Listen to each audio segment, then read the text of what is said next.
Alright, Miss Flynn, I just got done putting all my disease detecting liquid all over your teeth. So here is a mirror that you can look into and look at all the purple areas that it's adhered to. You have about 40% of plaque still in your mouth. That means that some areas need help with brushing. When you're brushing, you might not be getting those areas good enough, so it's still adhered to your teeth. Also, with, this is my biofilm tree. So with the oral systemic link, biofilm adheres to your teeth, and you have rheumatoid arthritis and angina, and you've also had some syncope and fainting spells at your last dental appointment. Because rheumatoid arthritis is an autoimmune disease, inflammation is already triggered despite there being no foreign bodies present. So improving your dental care can help protect your teeth.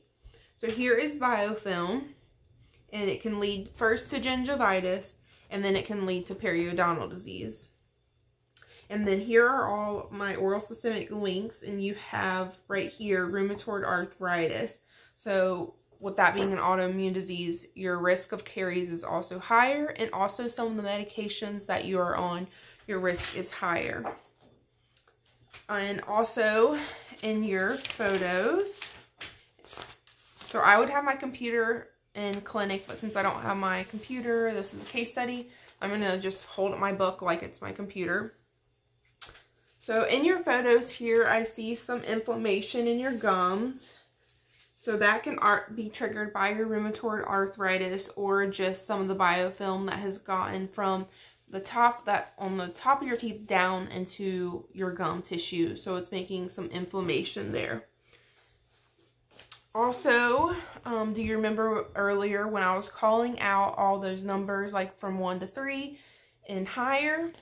So in your chart, anything from 1 to 3 millimeters is good and healthy tissue. But once we get to about a 4 millimeter pocket, that is area of concern. It doesn't mean bone loss at that 4 millimeter pocket, but it is somewhere that we need to take a better look at. So in your chart, I see some 4s and 5s more frequently, but also to another level, you have 6 millimeters and 8 millimeter pockets, and that is a level of concern. That means that you have periodontal disease. So that means you have some significant bone loss in those areas. This was the probe that I was using, and you can see this is a 3 millimeter pocket, which isn't that bad, but you have all the way up here to an 8 millimeter pocket. So in my handy dandy book that I have, this is my probe that enters your gum, and you can see a 2 millimeter pocket is very minimal. But you have, this is showing a 6 millimeter pocket, how it goes all the way down, and you can see the bone loss here. So you have some areas with 8 millimeter pockets, and in your x-rays, it shows bone loss right here. Around this area, you can see healthy levels of bone, all level. But down here, you can see that it goes all the way down almost to your root area. It does go down to your root area. And you have some restorations there. In a bridge here, you have some bone loss. So those are areas of concern. All right.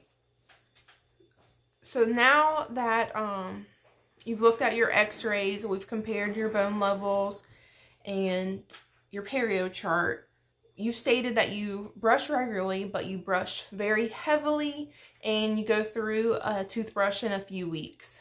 So I want you to show me exactly how you brush.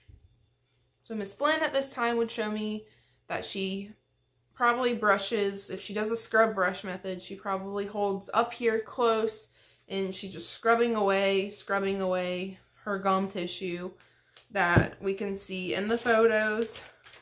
She has a lot of abrasion of her gum and recession. So I would at this time take everything that she shows me in, and I would critique it. So Ms. Flynn, I see that you're a very aggressive brusher.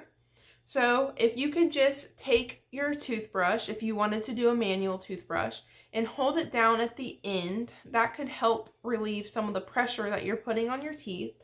And you could do some small circular motions up, and you would want to get a soft bristled toothbrush. So go up towards the gums since you have some inflammation, and you can swipe down, and you would do over here as well.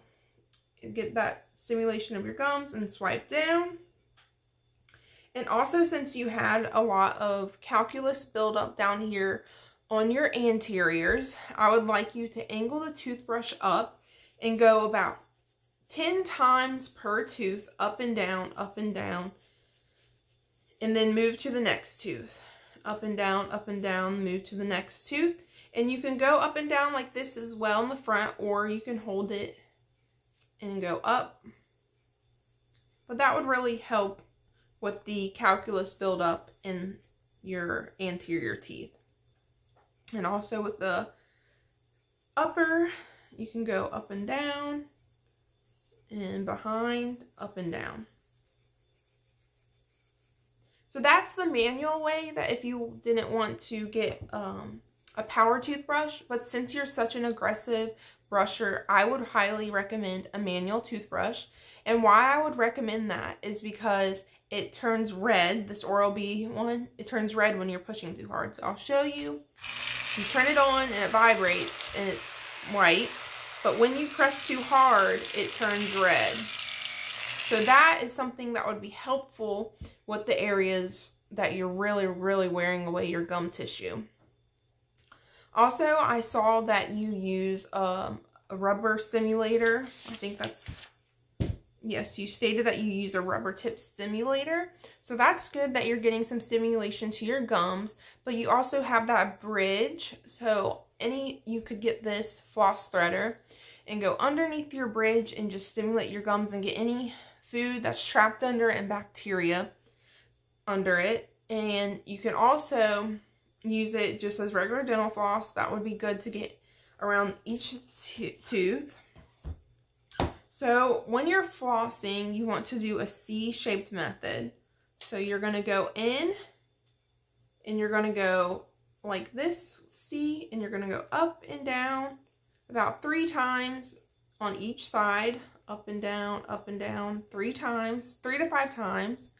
And then take it out and move to the next tooth. That will help with the inflammation with the biofilm that's trapped in your gums. It's not only on the top, but also in your gums.